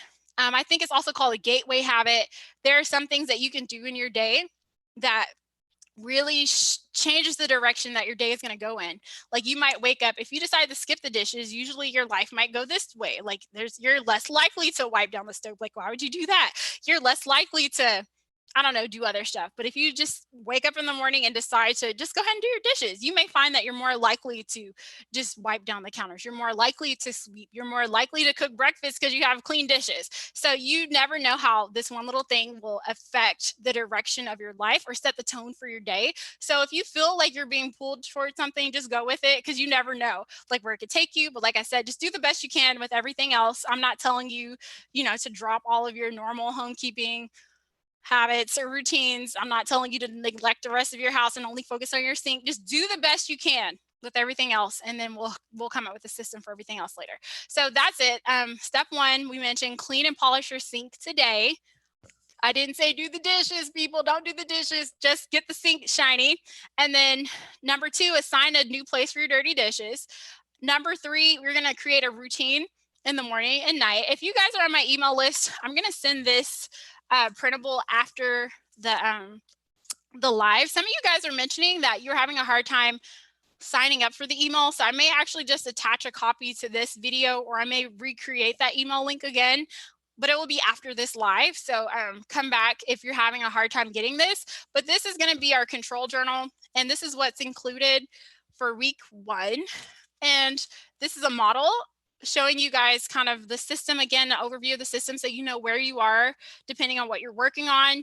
And then this is your daily maintenance routine tracker. So you'll just write in, shine your sink, shine your sink, shine your sink for people who need to do it 3 times a day, or shine your sink for people who are able to get away with morning and night. And then if you put this like in a little plastic sleeve like this, you can take like a dry erase marker and kind of track, once you get it knocked out for the day, and then erase it at the end of the night so you're ready for tomorrow. It may not seem like a big deal now because you're only tracking one routine, but believe me, this is going to grow. So you definitely want to try to like stay on top of like the things that you're accomplishing so you don't forget anything. And then there's like a page for notes here if you want to write, down anything that you might have forgotten. And then there's a back sheet. And then next week, if you come back, I will have more sheets related. Well, I don't think next week, but throughout the program, I'll have more sheets related to what we're working on. So that's step 3, print the first pages of your control journal. Step 4, plan out, start thinking about when's a good time to do your shiny sink. And then number 5, get into the habit of tracking. And there's a printable, like I mentioned, it will be sent via email. This week, I will probably put a new link either for a second email list or just the actual direct link to the printable, because I know some people are having a hard time getting signed up. And so we have done everything that I wanted to do. 5 limiting beliefs that keep people from systemizing their home, the binge and burnout cycle and why it doesn't work, the building blocks to your homekeeping system, and then we talked about the shiny sink rule. I plan to bring my inspiration game to Instagram this week, you guys. Like, I already have week 1 planned out, and whenever I started the Fly Lady system, she sent out like these daily motivational emails, and they really helped me. They helped me remember that, hey girl, we have work to do. We have something that we're focusing on. They were inspirational to me. They gave me ideas on how other moms were doing things, and they really helped me out a lot. And so I plan to kind of do something like that on Instagram. I was going to do it via email, but because people are having issues with the software that I chose, I may not do it there this week. But if you want to be filled up, with encouragement, because I do plan to show up every day or every weekday during this, then you definitely want to follow me on Instagram. Also, the hashtag for the challenge is peaceful homekeeping. So that's the hashtag I'm going to be using. And if you want to, I highly encourage that you guys share your before and afters, that you guys show me your shiny sinks tonight after, you do that tonight. I want to see what you guys are doing. Then definitely feel free to follow this hashtag, tag me in your stories. I love always Lede. And I may reshare some of those. So, you definitely want to do that. And as I mentioned, I'm going to try to figure out what's going on with the email because I want to send some inspiration over there too, because those emails helped me out and they reminded me every day of what I was trying to do. And that, sometimes you just need that reminder that, hey, it's 5 or 6 minutes, get up, it will make your life easier. So I want to do that for you guys. And if you guys feel stuck with anything, I mean, this week may not be a big deal, but as we go along and the system becomes more complicated, if you feel stuck with anything, I ask that you reach out to me and just let me know where you're struggling because I really want to. I know that it works for me, but my goal is to see how to make it work for as many people as possible. So if I'm like not clear about something or something like you're running into a roadblock, just let me know so that I can try to problem solve with you guys. That's really important to me. And then also, you guys know that, I'm not obviously not getting paid for this. This is all free, but I do just ask for an exchange that you let me know where you're struggling so that I can help you problem solve and that you just share like what's working for you or in your testimonials. If you guys would share that with me. In the email, I have like a form that you could fill out, or you can reach out to me on YouTube. You can reach out to me on Instagram. I just really want to know how you guys are doing and if this works. So now, I need to drink water. But now let's do Q&A. Let's see, what time is it? Yeah, I was on here way longer than I thought I was going to. But if you guys have any questions about today, or if you have any comments, now's a good time to leave them. I'm just going to stay on here for maybe another 10 minutes. And then I hear my baby's crying. I got to go, return to mom life. But I'm going to start reading comments right now.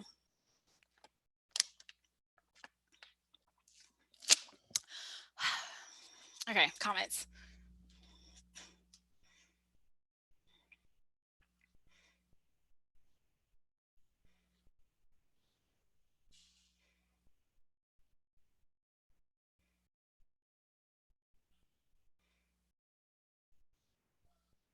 Okay, Melissa Weaver said, how do we start? So Melissa, I just talked about that with the shiny sink rule. You probably asked that before I mentioned it. So that's number one. That's it. I know it's like underwhelming, but taking it slow, like I mentioned, is really going to help you. And that's why, as I mentioned, there's so many systems out there that will tell you step 1, step 2, step 3. I have videos. If you want to know, pretty much you want me to just get straight to the point, I have videos where I do that. And I'll link some of them here for those of you who just want to get the information and get out. But as I mentioned, it is so important for me to talk about what's holding us back and to really start to like crack into some limiting beliefs or expose them for some people like me who don't even realize that they're walking around with limiting beliefs.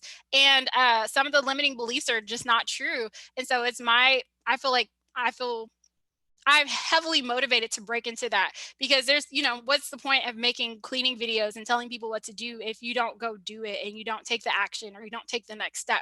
And so that's really why I want my channel to be different, because I want to talk about like why, if you know that you should be doing this, like why do you not want to? And then let's talk about like if that is based in truth or not. Maybe it is, and if it is, it is. But that's kind of like what you'll get a lot from me because, like I said, there's so many people in the cleaning space, but there's not a lot of people talking about like, I mean, obviously the fly lady does like that. She has changed my life, but there's not a lot of people supporting that message of we got to break this we got to break this binge cycle. We gotta like start taking care of ourselves. We gotta start taking care of our mental health. We have to break out of the chains of perfectionism. So I'm gonna expose it. So just so you guys know, like if you want the cut and dry, I will link some videos to that.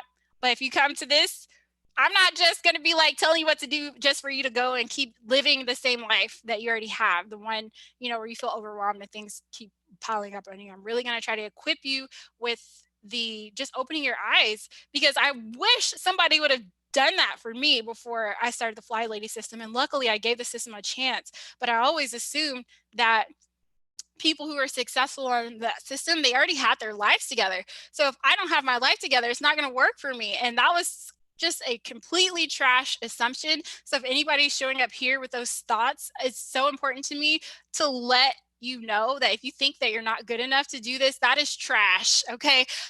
Because I really did not come from a background of knowing how to do this stuff. And I felt like I was just dropping the ball. And if I can do this, we can all do this. But sometimes it really starts with like, let's get through those thoughts. So I'm going to spend a lot of time doing that.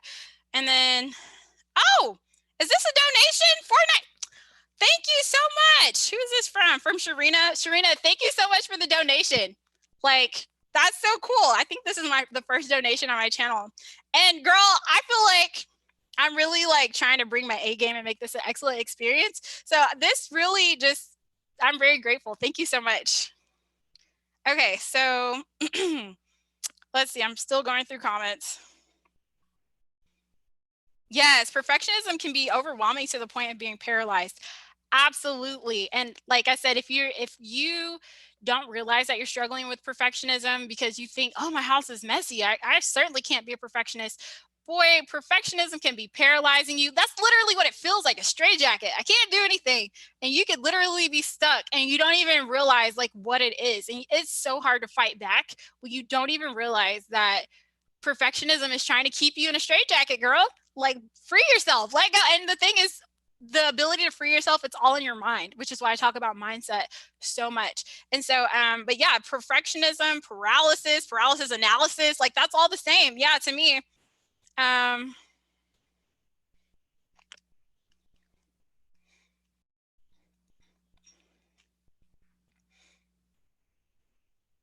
Wanting things to be done properly. Yes, perfectionism did not occur to me. It didn't occur to me either, Sharina.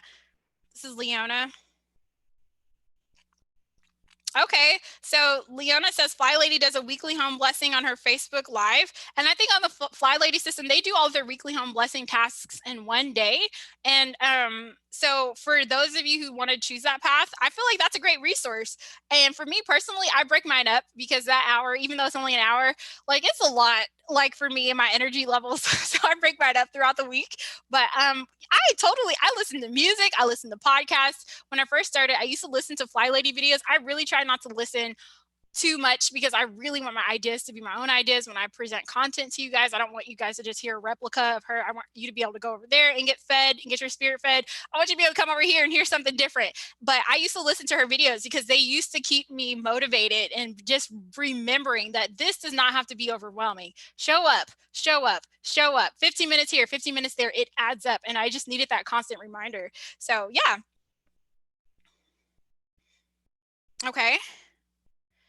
Building solid foundations are key in so many areas and industries. Absolutely. Timer. Oh yeah, use a timer. Sometimes our brain has a way of making us feel like things take longer than they really do. Like you're going to look at those dishes and be like, this is going to take too much work. I can't do it right now. But if you set your timer and you're like, okay, 10 minutes, that's it. 15 minutes. 15 minutes seems to be the magic number for me. That's it. And whatever I don't finish in 15 minutes, I will do it tomorrow. Half the time, if you set your timer for 15 minutes, you will find that you didn't even need the full 15 minutes and you're done. Our brain really has a way of like expanding time and making things seem more complicated than they really are. And so that's why I think that timer is so huge. And I can't believe I forgot to mention that. So yeah. Accountability partner. So Portia, I mentioned that I'm going to be on Instagram, and I highly encourage you guys, if you have Instagram, to come over there, because for me, it's so motivational to me to like be going through people's stories and see like messy sink clean, messy room clean. And then as I mentioned, I plan to just share more of my story and more of my revelations over there. So if you use the hashtag peaceful homekeeping, or if you come in my stories, I plan to share stuff. But I think it would be really cool if you guys participated as well, because you never know like who you're helping out when you show up. If we can go to your stories, or if I tag you in my stories, and you know, somebody can come and see like 10 people have polished their sink today, shine their sink, I might as well get up and go shine mine. It's really powerful, and it's so huge, and it helps. Even now, it helps me to see like people do their decluttering projects and to see the before and after. And I'm like, you did that in 15 minutes, girl, let me go get my life together. So it's so huge. And I think, you know, if this was like a paid program, or if I had more time, I would love to like have like conferences with you guys, check-ins with you guys, and talk to each one of you individually and be that accountability partner and hold your hand. But you know, we do in the free YouTube version, but in the future, maybe I can offer something like that. But right now I can't. But in the future, like I mentioned, I want to be able to be more involved and be more of a cheerleader for you. But I feel like Instagram is going to be a good way for us to do that now until I can offer those kind of services. I need visual reminders that there is a plan. That makes me stick with it. Yeah. Okay. I really enjoy checking things off. Yeah. My timer is definitely my tool when it comes to keeping up with my habits because I can see that things only take a few minutes. Absolutely. That timer is such a good visual reminder. That's from Donna. Sharina says, I need to find my timer. Girl, I be using my microwave. I use my phone. Now I have a watch. I just went and got a watch because I got tired of guessing like, how many minutes do I have left? Because I use my microwave, but then I'll run to a different room. So I have a watch and I bought this watch specifically because there's a countdown timer and there's also intervals. So let's say I'm doing like my weekly home blessing and I know I have 3 intervals of 10 minutes. I can set an interval timer and then it'll just automatically start over again after the 10 minutes. So I've done that. And so there's so many ways to do that. But I like, you know, for a long time, I just use my phone and my microwave and my oven. Cell phones have timers. Yeah, the shiny sink is going to be a struggle for me. Sharina, I would like to know why you think that keeping your sink shiny is going to be a struggle. I would like to know kind of like your thoughts on that, if you still feel that way. And I can see that you wrote that before I had a chance to explain. So let me know. Because I thought the same thing. I really thought the same thing. That's what I want to know. And I really tried to address that, that all you have to do is just put your dishes somewhere else. Just don't put them in the sink. And you never know how that's going to affect you. For me, it drove me crazy to see my dishes on the counter. So I'm like, well, girl, I need to do something now. Like, let me do something about it. And so I noticed that actually encouraged me to develop the habit. So if there's something else that I didn't address, I would like to know.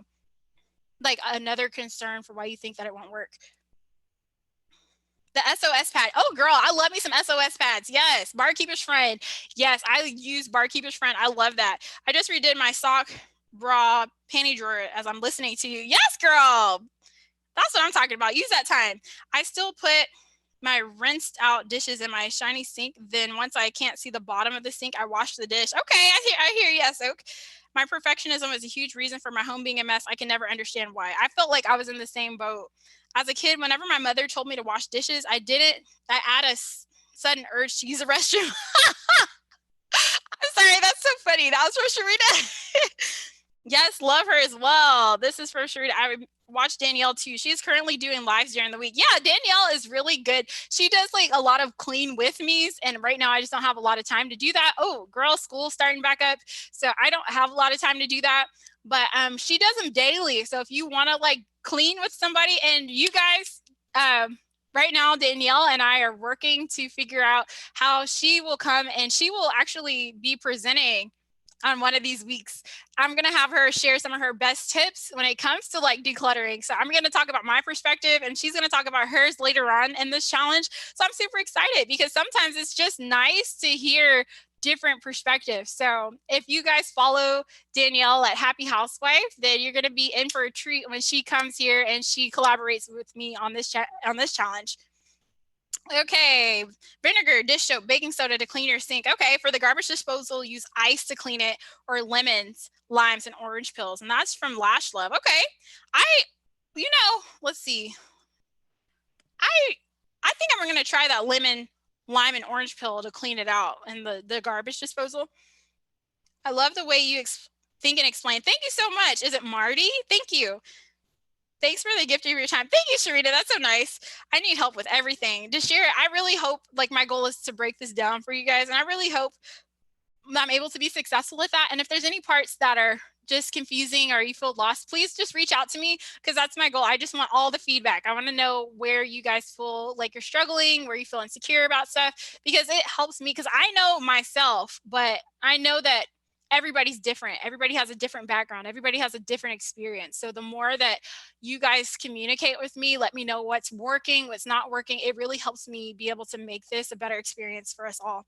Sorry, I missed you. Where do you let us know when you have your lives? So Queenie, what we're going to be doing for the next 8 weeks is I'm going to jump on here 11 o'clock on Sundays, just having conversations like this for the next 8 weeks of the challenge. So, and then I'll try to do a better job of giving you guys more advanced notice. So I need all from step 1 to the end. I need to write them down. Do I need help? Okay, so Deshira, I really recommend that you try not to get too ahead of yourself on this one, because one problem that I notice a lot of people struggle with is they see the whole system, they try to write all their lists, they try to do all the things, and they're like, I can't do this, this is too much, and then they leave it. But if you really just trust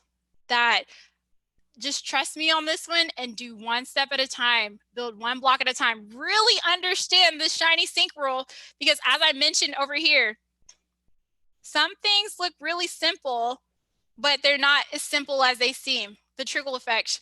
So sometimes people try to understand the whole system and they're like, but what about this? When would I clean that? What about this? And it's because you don't have a real true understanding of what a shiny sink means to you. What is your natural tendency after you shine your sink? Like, what do you naturally gravitate toward tackling next? So I really think that you should try to really experience what it's like to keep your sink shiny for a week and see how that impacts you. And then let's build on the next layer. But if you want to know everything and you want to do your list, like I said, I know there's tons of videos talking about that. And I even have those videos and I'll link them here afterwards. But that's a common trap that I see a lot of people fall into, trying to conceptualize it before they do it. And you can get lost in terms of feeling like it's too much and too overwhelming. But sometimes if you do it and you experience it first, you're like, actually, it's really not that bad. It's not as bad as I thought. Because even me, I thought there was going to be things I couldn't do until I just did it anyway. I was like, well, let me at least try. And then after I tried, I'm like, oh, it's not so bad. And for me, I read the book and I implemented as I went along. So I read a chapter, did what she told me, read a chapter, did what she told me. And that turned out to serve me so well, because my initial plan was just to understand the whole system first, then do it. And I think I would have been like overwhelmed and I would have checked out before I gave the system a chance. So just want to throw that out there. Oh, thank you, Sharina. You're so nice for that donation. I love it. Yes, because it's very overwhelming watching a lot of other Fly Lady systems. Oh, thank you. This is from Melissa. Melissa Weaver, your breakdown of perfectionism is awesome. Never thought about it that way. Girl, me neither. Not until I realized that, oh my gosh, like I started to just open my eyes to like what was going on. So yeah, let's see. I tried to jump feet first and was so overwhelmed. You said step by step is awesome. Can't wait to do it. Yeah. And I know some of you guys may think that, like, why are we just focusing on one thing? This is slow, but I really feel like that's the key. One habit at a time. And it really helps. It gives you clarity and it keeps you in the game longer when you're not getting overwhelmed. A good podcast I would love. There are some on Google Podcasts. I would like to know if you guys have recommendations for cleaning podcasts. I was actually thinking of making my own if I have time for that, because I've seen people record podcasts on their phone, and girl, y'all know I can talk, so I can record something and put something up. If you did want a podcast, what would you like to see on there? Would you like it to be just more of what we already talk about? Somebody mentioned to me just kind of like something to listen to while they're doing their weekly home blessing, and letting you know that, oh, boom, there's a 10-minute timer. Go ahead and switch into your next task. And then we'll talk about a topic into the next 10 minutes. And then I remind you, so that way you're not having to walk around with your timer, like somebody's talking to you in real time. So if you guys like that, Danielle and I have actually been talking about that in the background, because I guess that used to be a thing back in the days. That's what the ladies used to do back in the days. And we're talking about bringing that back. So let me know if there's interest there, so that can help inform what Danielle and I are going to do. All right. So, all right. This is thank you. Interval timer. Cool. Keeping the shiny sink meant I had to learn to empty my dishwasher first thing in the AM. I didn't really know how to use it to my advantage.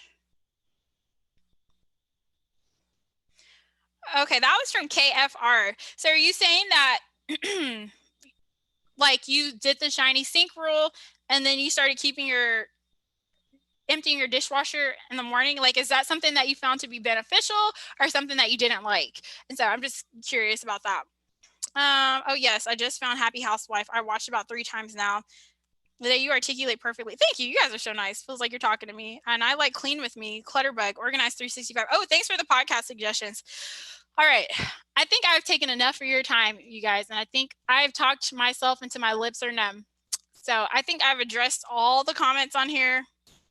And so I'm going to, like I said, link resources for people who want me to cut to the chase. I have tons of videos like that. And I'm going to find a way to get this printable to people who are not able to sign up to the email list. And I will see you guys on Instagram. Don't forget to use that hashtag. I plan to bring the fire this week with motivation. And let's get our sink shiny, you guys. Let's get excited about this. All right, I will see you guys later. And if there's anything I forgot, like I told you, I was going to link something and you don't see it in about by the end of the night, let me know and I'll link it there. All right, see you guys next Sunday. Bye.